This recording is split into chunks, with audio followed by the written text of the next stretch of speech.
معزز ارباب مدارس دینیہ اسلامیہ، السلام علیکم ورحمۃ اللہ تعالی وبرکاتہ۔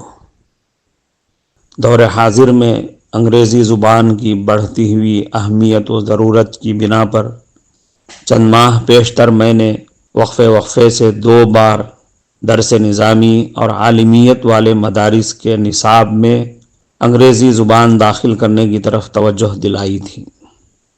یہ بالکل بدیہی بات ہے کہ اس زمانے میں علماء کرام کے لیے کئی اعتبارات سے انگریزی زبان سے واقفیت ضروری ہے۔ دعوت و ارشاد اور اصلاح معاشرہ جو کہ علماء کرام کی اہم ذمہ داریاں ہیں، اس میں بھی اس کی سخت ضرورت ہے۔ کیا دین کی دعوت اور اصلاح معاشرہ کا کام صرف اردو بولنے والوں میں ہی کافی ہے؟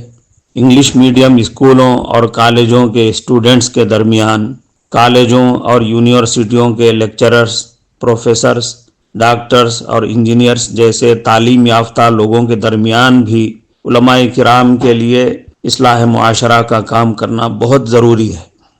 اس میدان میں اصلاح معاشرہ کا کام کرنے کے لیے انگلش سے واقفیت کس قدر ضروری ہے ظاہر ہے۔ قرآن و حدیث پر، دینی مسائل پر کیے جانے والے ملحدانہ حملوں کے دفاع کے لیے بھی انگریزی زبان سے واقفیت بہت ضروری ہے۔ محکمہ شرعیہ کے ذمہ دار علماء کرام کے پاس کبھی مختلف مسائل سے متعلق وکلاء اور عدالتوں کے دستاویزات آ جاتے ہیں جو انگلش میں ہوتے ہیں۔ پیش آمدہ مسئلہ حل کرنے کے لیے ان دستاویزات کو پڑھنا اور سمجھنا بہت ضروری ہوتا ہے۔ اس لحاظ سے بھی علماء کرام کے لیے انگریزی زبان سے واقفیت بہت ضروری ہے۔ مختلف سماجی معاملات میں نمائندگی کرتے ہوئے سرکاری افسران سے رجوع کرنے کے لیے بھی انگریزی زبان سے واقفیت ضروری ہے۔ اسکولز قائم کرنے کے لیے بھی انگریزی زبان سے واقفیت ضروری ہے۔ عصر حاضر کے اکابر علماء کرام کے احساس کے مطابق دینی مزاج اور اسلامی ماحول کے اسکول قائم کرنا وقت کا اہم تقاضا ہے۔ اگر علماء کرام کو اس عالمی زبان سے واقفیت نہ ہو تو اسکولز اور کالجز کیسے قائم کریں گے اور ان کو کیسے سنبھالیں گے اور وقت کا اہم تقاضا کیسے پورا کریں گے؟ اس کے علاوہ گزرتے دنوں کے ساتھ نت نئے مسائل اور عجیب و غریب چیلنجز کا سامنا کرنا پڑ رہا ہے۔ ان مسائل اور چیلنجز کا مقابلہ کرنے کے لیے بھی انگریزی زبان سے واقفیت بہت ضروری ہے۔ اس کے لیے شروع ہی سے اس بین الاقوامی زبان سے انسیت اور موانست بہت ضروری ہے۔ درس نظامی میں انگریزی زبان کی شمولیت کیسے کی جائے، اس کے لیے میں نے یہ تجویز پیش کی تھی کہ ہر جماعت کی کوئی ایک کتاب انگریزی میں پڑھائی جائے۔ شاید یہ بات مدارس والوں کو بہت عجیب لگی ہوگی، جیسے میں نے یہ فتویٰ صادر کر دیا ہو کہ انگلش میں بھی نماز پڑھی جا سکتی ہے۔ عربی اور فارسی نہ عالمی زبان ہے نہ ہماری مادری زبان ہے، پھر بھی ہم اپنے مدارس میں عربی اور فارسی کتابیں پڑھاتے ہیں، تو دینی مدارس میں انگلش پڑھانے کی تجویز پیش کی جائے تو یہ کون سی انہونی اور عجیب بات ہو گئی؟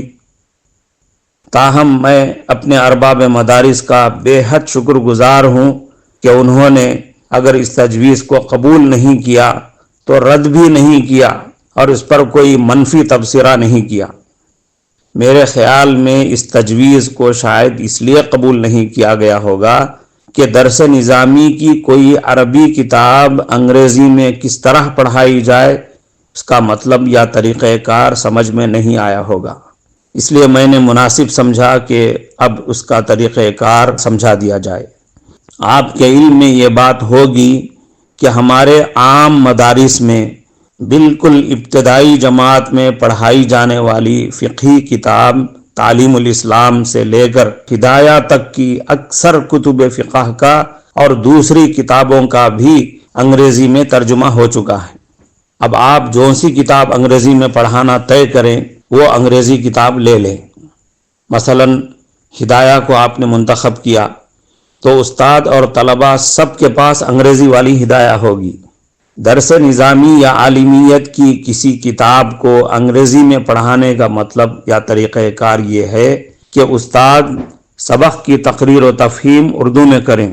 جس طرح کسی بھی کتاب کو ہمارے مدارس میں پڑھانے کا دستور یہ ہے کہ پہلے سبق کی تقریر اردو میں کی جاتی ہے، سبق کا خلاصہ اردو میں بیان کیا جاتا ہے، اس کے بعد آخر میں عبارت کا اردو میں ترجمہ کیا جاتا ہے۔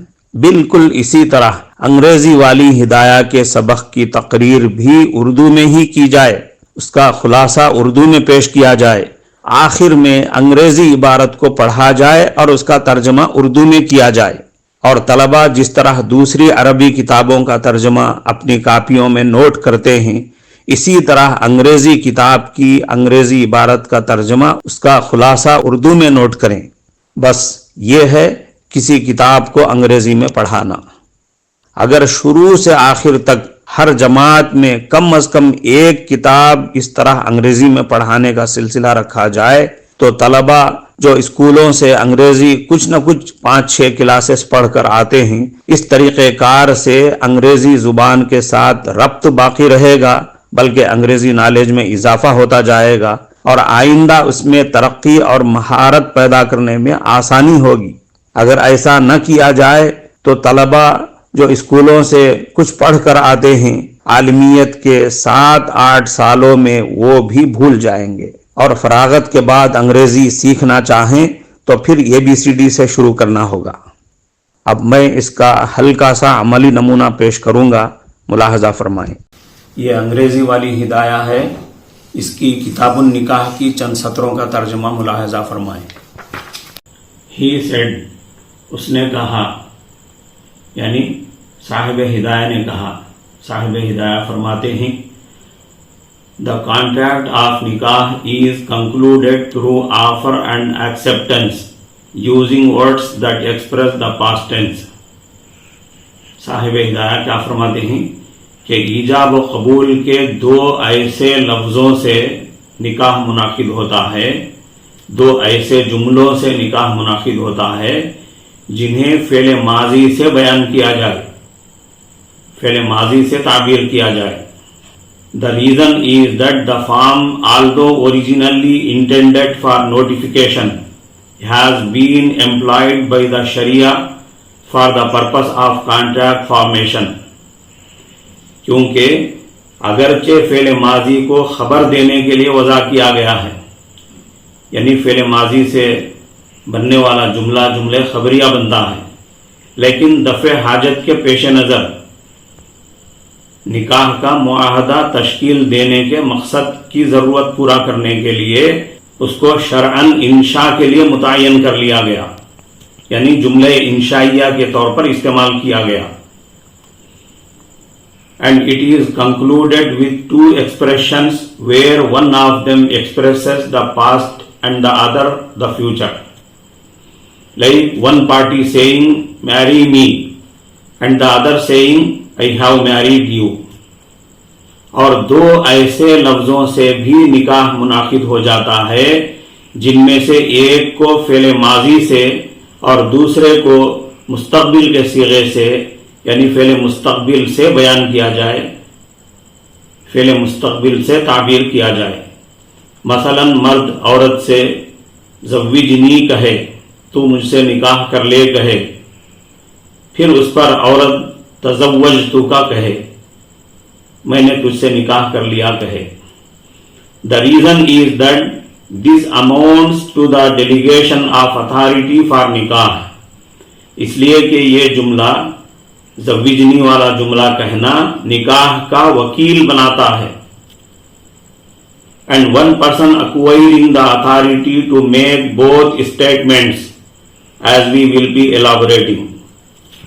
اور شخص واحد نکاح کے طرفین کا، یعنی ایجاب و قبول کا ولی بن سکتا ہے، جیسا کہ ہم اسے آئندہ بیان کریں گے۔